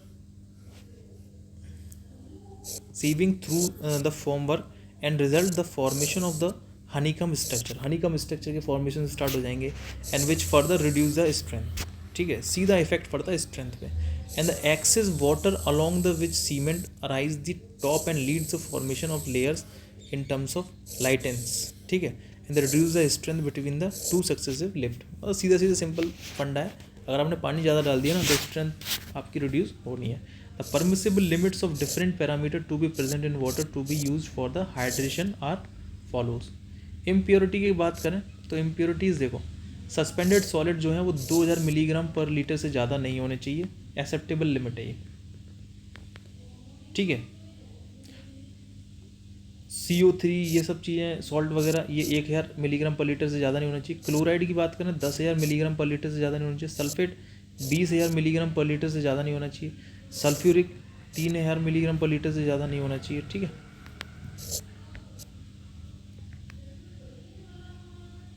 pH value 6 से 8 के बीच में होनी चाहिए। ऑर्गेनिक मैटर 3,000 मिलीग्राम पर लीटर से ज़्यादा नहीं होना चाहिए। डिजॉल्व सॉल्ट 15,000 मिलीग्राम पर लीटर से ज़्यादा नहीं होना चाहिए। शुगर 500 मिलीग्राम पर लीटर से ज़्यादा नहीं होना चाहिए। एसिड 10,000 मिलीग्राम पर लीटर से ज़्यादा नहीं होना चाहिए, है ना। और आयरन सॉल्ट्स वगैरह 40,000 मिलीग्राम पर लीटर से ज़्यादा नहीं होना चाहिए पानी के अंदर। सोडियम हाइड्रोक्साइड ये 0.5 by weight of the cement से ज़्यादा नहीं होना चाहिए। सोडियम सल्फेट 100 मिलीग्राम पर लीटर से ज़्यादा नहीं होना चाहिए, ठीक है। एड मिक्सचर्स का यूज़ हम लोग क्यों करते हैं भाई, हमें कोई स्पेशल क्वांटिटी चाहिए, हमें कोई स्पेशल प्रॉपर्टी चाहिए कंक्रीट के अंदर, तो हम लोग एड मिक्सचर्स का हम लोग वहाँ पे यूज़ कर देते हैं। The anything added in concrete other than the binding material को छोड़ के अदर देन कोई भी आपको क्वांटिटी ऐड करनी है तो वो आपका एड मिक्सचर्स होता है। Fine and coarse aggregate water in order to modify, concrete को मॉडिफाई प्रॉपर्टी आपको करनी है तो आपको एड मिक्सचर्स मिलाना पड़ेगा, ठीक है। टर्म्स है एड मिक्सचर्स क्या होते हैं, मिनरल एड मिक्सचर्स होते हैं, एक केमिकल एड मिक्सचर्स होते हैं। मिनरल एड मिक्सचर्स को पोजोलेनिक मटेरियल भी बोल देते हैं हम लोग, क्या बोलते थे, पोजोलेनिक मटेरियल। एक हम लोग प्लास्टिसाइजर्स का यूज़ करते हैं, है ना, किसका यूज़ करते हैं, प्लास्टिसाइजर्स का, और सर्फेंटेंस बोलते हैं इसको। These are mixture of organic और inorganic substances, these are mixtures of organic and inorganic substances that permit the reduction in water cement ratio. They basically क्या होता है, देखो, एट द सेम वर्केबिलिटी, जो प्लास्टिसाइजर्स हम लोग यूज़ करते हैं ना कंक्रीट के अंदर, उससे वाटर सीमेंट रेशियो कम हो जाता है, स्ट्रेंथ बढ़ती है लेकिन वर्केबिलिटी कम हो जाती है। Offer higher workability and same water cement ratio, workability भी बढ़ जाती है, वर्केबिलिटी घटती नहीं है, eight the same workability increase हो जाती है। वाटर सीमेंट रेशियो डिक्रीज हो जाता है, वर्केबिलिटी बढ़ जाती है, तो वो प्लास्टिसाइजर्स होते हैं। ये मिक्सर होते हैं ऑर्गेनिक और इनऑर्गेनिक सब्सटेंसेस के, ठीक है।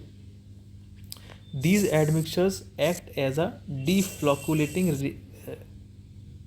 reagents and get adsorbed over the surface of the cement particle and thereby causes repulsion between them, and which is a makes the entrapped water free, that also participate in hydration process by the modifies the property of the concrete, and there does varies range 0.1 से लेकर 0.4% तक हम लोग plasticisers हम लोग मिलाते हैं, water cement ratio कम हो जाता है, वर्केबिलिटी बढ़ जाती है। By the weight of cement का 0.1 से 0.4% तक मिलाते हैं, eight which they permits the reduction in water content, they permit reduction in water content and 5 से 15% इंक्रीजिंग द स्लम्प वैल्यू 30 से 150 mm तक इंक्रीज कर देते हैं, ठीक है। These admixtures find their application either or high strength require in terms of concreting, ठीक है। And commonly use the plasticisers, lignosulphate होता है, पॉलीग्लाइंग एक्सट्रेज होता है, कार्बोहाइड्रेट्स होते हैं, ये सब चीज़ें इसके अंदर मिलाते हैं। इसमें क्या होता है, वाटर सीमेंट रेशियो कम हो जाता है, स्ट्रेंथ बढ़ जाती है, ठीक है। सुपर प्लास्टिसाइजर्स कौन से होते हैं, देखो, सुपर प्लास्टिसाइजर की बात करूँ ना, super plasticiser are same as that plasticiser, super plasticiser same होते हैं plasticisers in terms of their action, but chemically different होते हैं ये, ठीक है। And such that their effectiveness is more than the plasticiser, इसका इफेक्टिवनेस ज़्यादा होता है। For the same does they can permit the reduction in water content up to the 30%, water content को रिडक्शन कर देते हैं, ठीक है। There application is same as a plasticiser, commonly use in super plasticisers include modified lignosulphate होता है इसके अंदर, ठीक है। बेसिकली होते तो प्लास्टिसाइजर्स ही हैं, लेकिन ये क्या करते हैं, इफेक्टिवनेस इनकी ज़्यादा होती है, केमिकली डिफरेंट होते हैं, बस सिंपल सी बात है।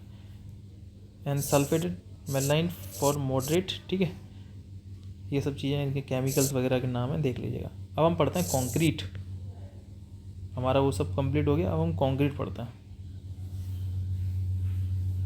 देखो मोटार के केस में जब हम मोटार पढ़ रहे थे ना, तो हमने एक ड्राई मोटार पढ़ा था, वो हम कितना परसेंट लेते थे, 1.23%, है ना, 1.23% या 1.25% एक्स्ट्रा वेट मोटार की जगह हम लोग ड्राई मोटार लेके चलते थे, ध्यान है ना। कुछ ऐसी कंक्रीट के अंदर भी एक वेट मोटर की जगह ड्राई मोटर होता है।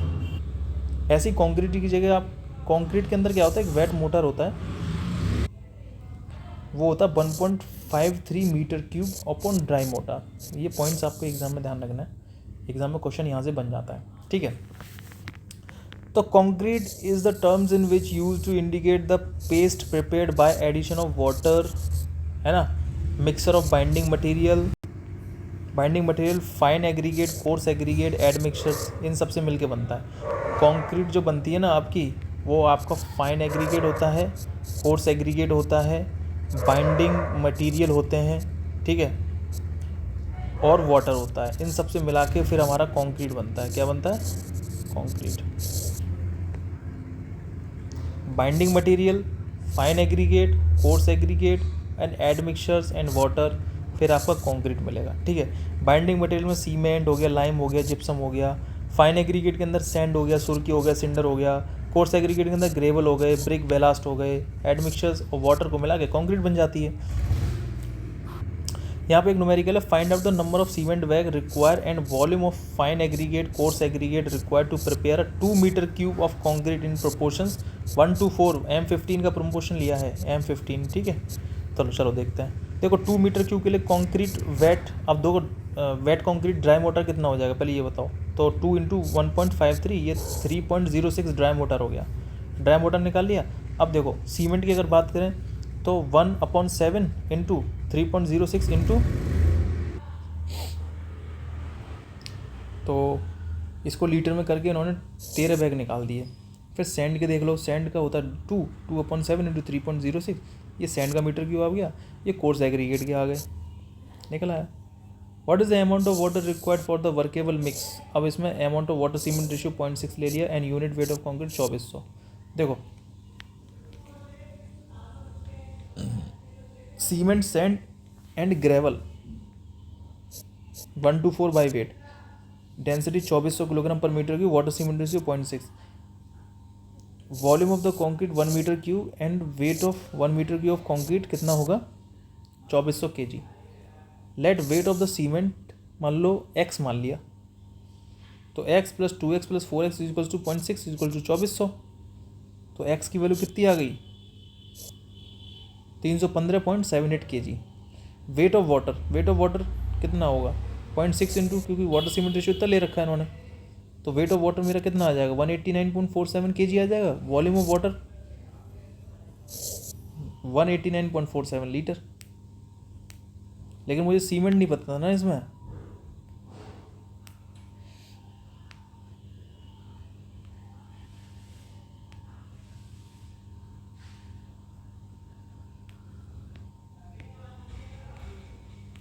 ओके। तो ये सब न्यूमेरिकल्स हैं, ये आप देख लीजिएगा। ये फाइननेस मॉडुलस फाइंड करवा रहे हैं, हो जाएगा फाइननेस मॉडुलस फाइंड, ठीक है। ये सारे न्यूमेरिकल हैं। What is the percentage of aggregate of fine aggregate, fineness modulus, ये सारे न्यूमेरिकल्स हैं, ये आप देख लीजिएगा। प्रॉब्लम्स हैं सारे, ठीक है, कंक्रीट के अंदर। Manufacturing of concrete, the manufacturing of concrete is follow sequence batching क्या होता है, मेजरिंग करते हैं इंग्रेडिएंट को, required for the preparation of the concrete in terms of batching. जो जितने भी हम लोग इंग्रेडिएंट्स डालते हैं ना कंक्रीट के अंदर, उसका हम लोग देखते हैं, मेज़र करते हैं। Measure the ingredients required for the preparation of the concrete in terms of batching, and batching can be done any the following method. Weight batching होता है, वॉल्यूम बैचिंग होती है। वेट बैचिंग होती है, एक वॉल्यूम बैचिंग होती है। क्या होती है, वेट बैचिंग होती है और वॉल्यूम बैचिंग होती है। तो वेट बैचिंग के अंदर क्या करते हैं हम लोग, the volume batching is generally not preferred. Volume batching is generally not preferred, पहली बात तो ये है, वॉल्यूम के अकॉर्डिंग हम लोग प्रेफर्ड नहीं करते हैं। As correction due to bulking, क्योंकि बल्किंग आ जाती है ना, अप्लाइड इन दिस केस, ठीक है। The volume batching is use only minor engineering work के अंदर वॉल्यूम बैचिंग हम लोग यूज़ कर लेते हैं only after the permissions engineering incharge, जो इंजीनियरिंग इंचार्ज है उसकी परमिशंस की वजह से। The measurement of binding material, fine aggregate, coarse aggregate, water must be done in the accuracy ±3% की एक्यूरेसी चाहिए of the batch size. Measurement of aggregate must be done with an accuracy batch size, ठीक है। Aggregate का अगर हम measurement कर रहे हो तो आपका जो एक्यूरेसी है वो ±7% चल जाएगी। A site is using a concrete where the unit content of water, cement, sand, ये न्यूमेरिकल है, ठीक है, इसको देख लीजिएगा, ये पूरा न्यूमेरिकल है, इन्होंने निकाला है।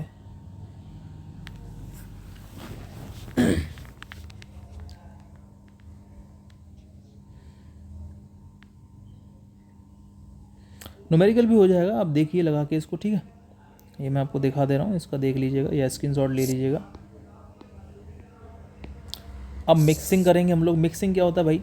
The process of obtaining the uniform colour of concrete, desirable strength in terms of mixing. अगर आपको यूनिफॉर्म कलर चाहिए, यूनिफॉर्म आपकी अच्छी तरीके से कॉन्क्रीट मिक्स होनी चाहिए, तो उसके लिए हम लोग मिक्सिंग प्रोसेस हम लोग यूज़ करते हैं। एज़ पर द IS 456, ये कोड ध्यान रखिएगा, मिक्सिंग टाइम 2 मिनट का लिया जाता है। जनरली 20 रिवोल्यूशन दी जाती हैं। जो मैं गोला कर रहा हूँ ना, ये सब ऑब्जेक्टिव क्वेश्चन है आपके। They are sufficient to obtain the desirable mixing. With increase the mixing time, 2 minute से ज़्यादा, the compressive strength of concrete is observe to be increase, but increase the mixing time beyond 2 minute against the start reducing due to the loss of water takes place, heat generated during the mixing. अगर आप ज़्यादा कर दोगे ना तो loss of water होना start हो जाएगा।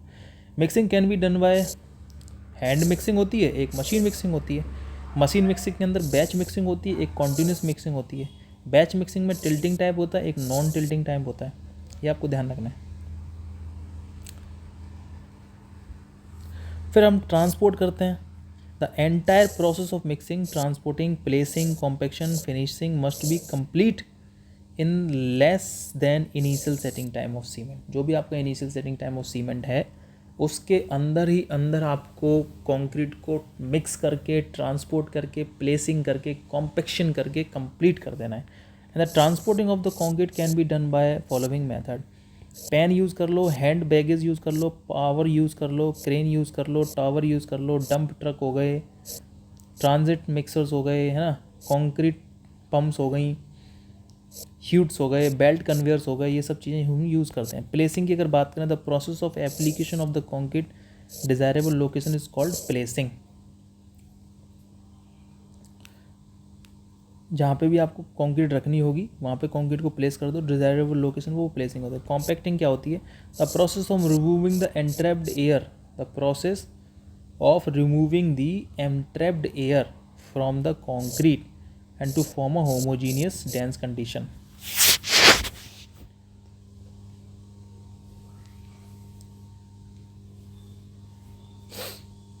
The process of removing the entrapped air from the concrete, homogeneous dense बनाने के लिए तो उसको हम लोग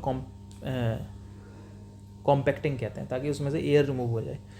the mass is terms as a compaction if due to improper compaction done, even 5 से 10% of air voids are left in concrete, then the strength of concrete reduce, 30 से 60% की स्ट्रेंथ आपकी रिड्यूस हो जाएगी अगर आपका 5 से 10% आपके एयर वॉइड्स उसके अंदर रह गए तो। The compacting can be done by any of the following method: hand rodding, pressure shocks, centrifugal snapping and mechanical vibration common method है। Impression, surface vibration, framework, plain table vibrators, vibrators use होता है। एक needle vibrator होता है ना, needle vibrator भी तो होता है, एक सरफेस वाइब्रेटर होता है, एक्सटर्नल वाइब्रेटर होता है, प्लेन टेबल वाइब्रेटर होता है, कॉम्पैक्शन ऑफ प्री फैब्रिकेशन। फिर हम क्यूरिंग करते हैं, the process of preventing the loss of water. Simple सी बात है, क्यूरिंग हम लोग क्यों करते हैं?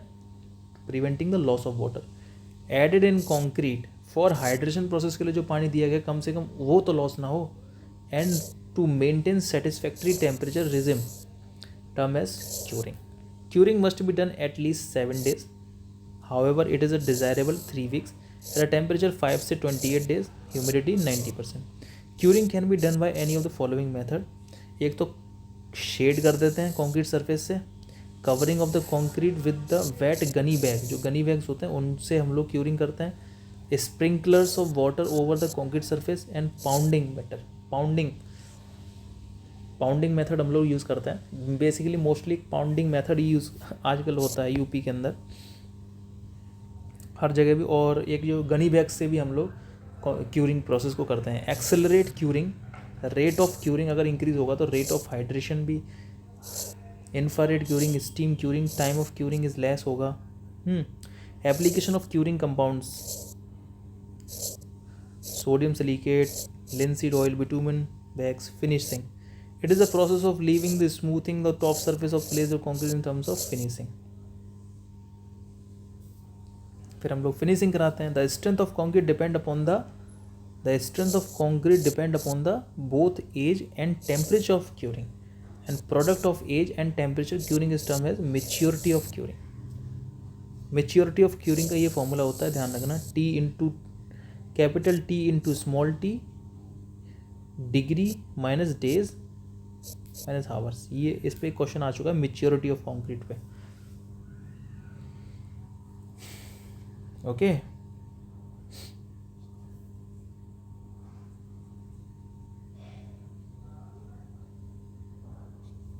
Properties of concrete. तो आज की क्लास को हम लोग यहीं समाप्त करते हैं। आगे की क्लास के लिए आप देखते रहिए हमारे चैनल को। हम लोग आगे पढ़ेंगे वर्केबिलिटी, क्या होता है वर्केबिलिटी। ओके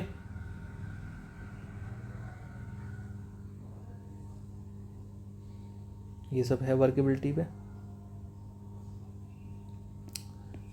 चलो पढ़ ही देते हैं वर्केबिलिटी। तो वर्केबिलिटी क्या होता है, देखो, the workability it is defined as a ease with which we can work with concrete and it may be also referred as a ease with this concrete can be mixed, transported, placed, compaction and finished। Workability क्या होता है, workability concrete की property होती है जिसमें concrete जो है वो ईजिली अपने फॉर्म वर्क तक पहुंच जाए विदाउट कॉम्पैक्शन, है ना। कंक्रीट कैन बी मिक्सड हो जाए अच्छी तरीके से, ट्रांसपोर्ट हो जाए, प्लेस्ड हो जाए, कॉम्पैक्टेड हो जाए एंड फिनिश्ड हो जाए, ठीक है। And it is also defined as a amount of useful internal work required to be done by the concrete to be achieve in the full compaction, ठीक है। फैक्टर अफेक्टिंग कौन कौन से करते हैं, शेप ऑफ एग्रीगेट इफेक्ट करता है workability को, सरफेस टेक्सचर करता है, ग्रेडिंग ऑफ एग्रीगेट करता है, एग्रीगेट की ग्रेडिंग तुमने क्या करी है, साइज़ ऑफ एग्रीगेट भी करता है, अगर साइज़ ज़्यादा होगा तो दिक्कत होगी, है ना, साइज़ कम होगा तो दिक्कत होगी।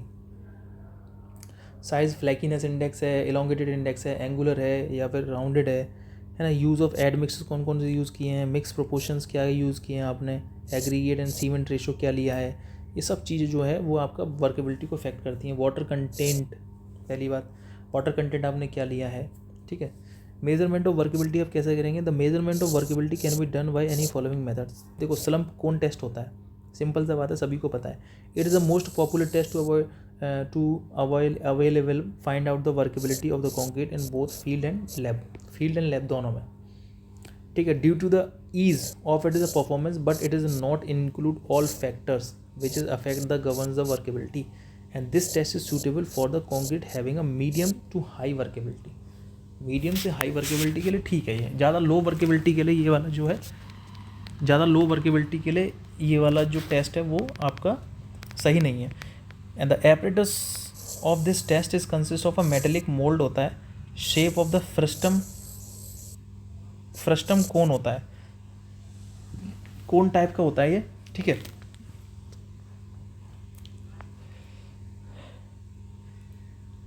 इसका जो बॉटम डायमीटर होता है ना वो 20 सेंटीमीटर का होता है, टॉप डायमीटर 10 सेंटीमीटर का होता है और जो हाइट होती है वो 30 सेंटीमीटर की होती है।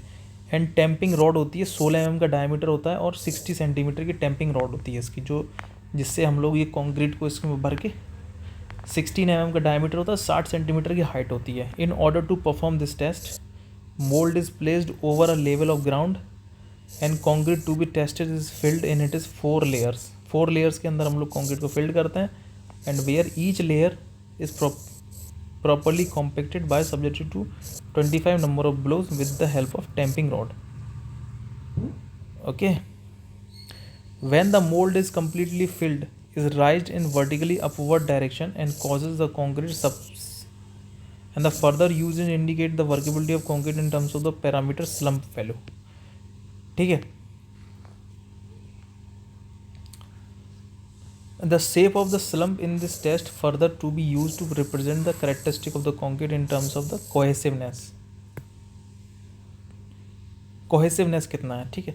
And the workability of the concrete is to be particular types of construction are follows. Concrete for the road construction 20 से 40 स्लम्प होना चाहिए. पैरापिट वॉल स्लैब बीम के लिए 40 से 50 का स्लम्प होना चाहिए. कंक्रीट इन कैनल लाइनिंग 70 से 80.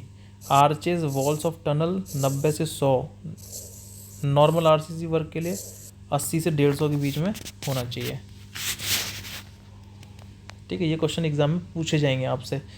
रोड कंस्ट्रक्शन के लिए 20 से 40 के बीच में होना चाहिए. Concrete road construction. Parapet wall slab beam piers के लिए 40 से 50. कंक्रीट कैनल लाइनिंग के लिए 70 से 80. नॉर्मल वर्क के लिए 80 से 150 के बीच में. और आर्च और वॉल्स टनल के लिए 90 से 100 के बीच में आपका स्लम्प होना चाहिए. रोड कंस्ट्रक्शन के लिए 20 से 40 चल जाएगा. स्लैब बीम वगैरह इनसे होता है 40 से 50 के बीच में. कैनल लाइनिंग के लिए 70 से 80 के बीच में चल जाएगा. ठीक है, और आपका आर्च वॉल टनल वगैरह के लिए 100 तक चलता है, 90 से 100 के बीच में स्लम्प. मास कंक्रीटिंग के लिए 25 से 50 के बीच में चलता है. वाइब्रेटेड कंक्रीट के लिए कितना होना चाहिए, 10 से 25 होना चाहिए. वाइब्रेटेड कंक्रीट के लिए स्लम्प कितना होना चाहिए, 10 से 25 के बीच में. ये क्वेश्चन एग्जाम में पूछे जाएंगे. कैनल लाइनिंग के लिए 70 से 80 होना चाहिए, है ना. मास कंक्रीटिंग के लिए 25 से 50 होना चाहिए. रोड कंस्ट्रक्शन के लिए 20 से 40 के बीच में होना चाहिए, है ना. नॉर्मल के लिए 80 से 150 के बीच में होना चाहिए, है ना. और जो टनल्स वगैरह होते हैं वो 90 से 100 के बीच में होनी चाहिए. ये सब चीज़ें याद रखो कुलदीप भाई.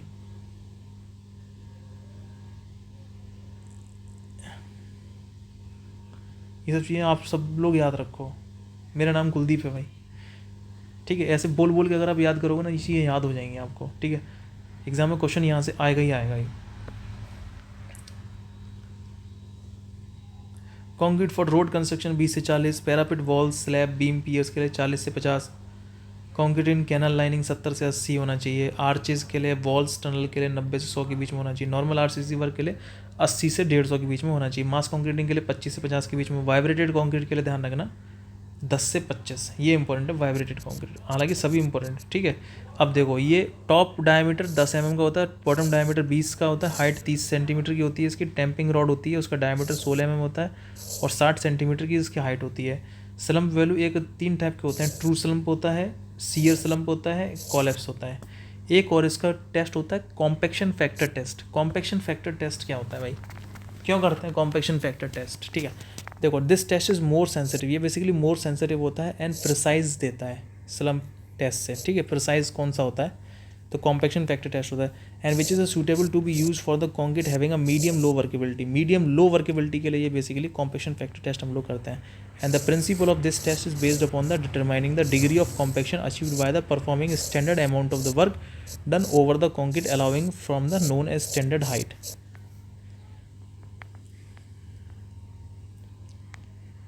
समझ में आया. बेसिकली लो वर्केबिलिटी के लिए हम लोग इसको यूज़ करते हैं. The apparatus of this test is consist of 2 conical hopper होते हैं. 2 कॉनिकल हॉपर होते हैं इसमें, ठीक है. और cylindrical container placed 1 over to each other. इस तरीके से होता है, जैसे कि एक हॉपर ये आ गया और एक हॉपर ये आ गया. इस तरीके से इसके अंदर होते हैं, ये 2 हॉपर होते हैं. ठीक है. In order to perform this test the concrete is filled upper conical hopper and allowed to fall lower 1 by 1. ठीक है, opening trap and finally into the cylindrical container placed in the bottom. And mass of the concrete fill in the cylinder is noted. Mass of the partially compacted concrete. ठीक है, and the cylinder is empty and again refilled by the fully compacted concrete noted. ठीक है, ये देख सकते हैं आप. इस तरीके से होता है, ये सिलिंड्रिकल कंटेनर होता है. ये ये आपको कॉम्पैक्शन फैक्टर टेस्ट होता है. क्या होता है, कॉम्पैक्शन फैक्टर टेस्ट. ठीक है, 25, 50, 75, 100, 150. कॉम्पैक्शन फैक्टर की वैल्यू 0.8, 0.8, 0.9, 0.92, 0.95, मैक्सिमम वैल्यू 0.95 तक लेते हैं इसके अंदर. ठीक है. Degree of workability very low.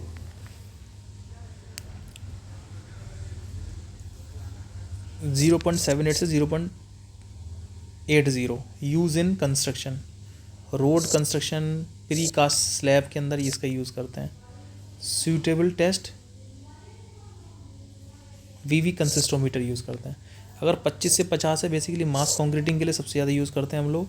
Low workability होती है ये, 0.85 से लेकर 0.87। कॉम्पैक्शन फैक्टर टेस्ट करते हैं इसके लिए, ठीक है, इसके लिए भी कॉम्पैक्शन फैक्टर टेस्ट होता है, ठीक है। और स्लम्प की वैल्यू 50 से 100 के बीच में है तो मीडियम स्लम्प है। 0.92 से लेकर 0.93 नॉर्मल स्ट्रक्चर्स के लिए यूज़ करते हैं। कॉम्पैक्शन टेस्ट का हम लोग यूज़ करते हैं। 100 से 150 के बीच में हाई वर्केबिलिटी 0.95 से 0.96। कंजेशन स्ट्रक्चर ट्रैमी मेथड के लिए हम लोग ये वाला स्लम्प टेस्ट यूज़ करते हैं। तो वेरी हाई वर्केबिलिटी के लिए ट्रैमी मेथड का यूज़ करते हैं, ट्रैमी, ठीक है। एक फ्लो टेबल टेस्ट होता है। अब हम लोग कल पढ़ेंगे, 1.5 घंटे की आपकी क्लास हो चुकी है, ठीक है। आई होप सो आपको सब कुछ समझ में आया होगा। अगर नहीं आया तो इस वीडियो को दोबारा देखिएगा और हम लोग दोबारा से इसका रिकैप लेके आएंगे। अब हम लोग ऑब्जेक्टिव क्वेश्चन करेंगे कंक्रीट के ऊपर और बिल्डिंग मटेरियल के ऊपर, ठीक है। तो जय हिंद, जय Bharat. Thank you so much for watching this video. Thank you.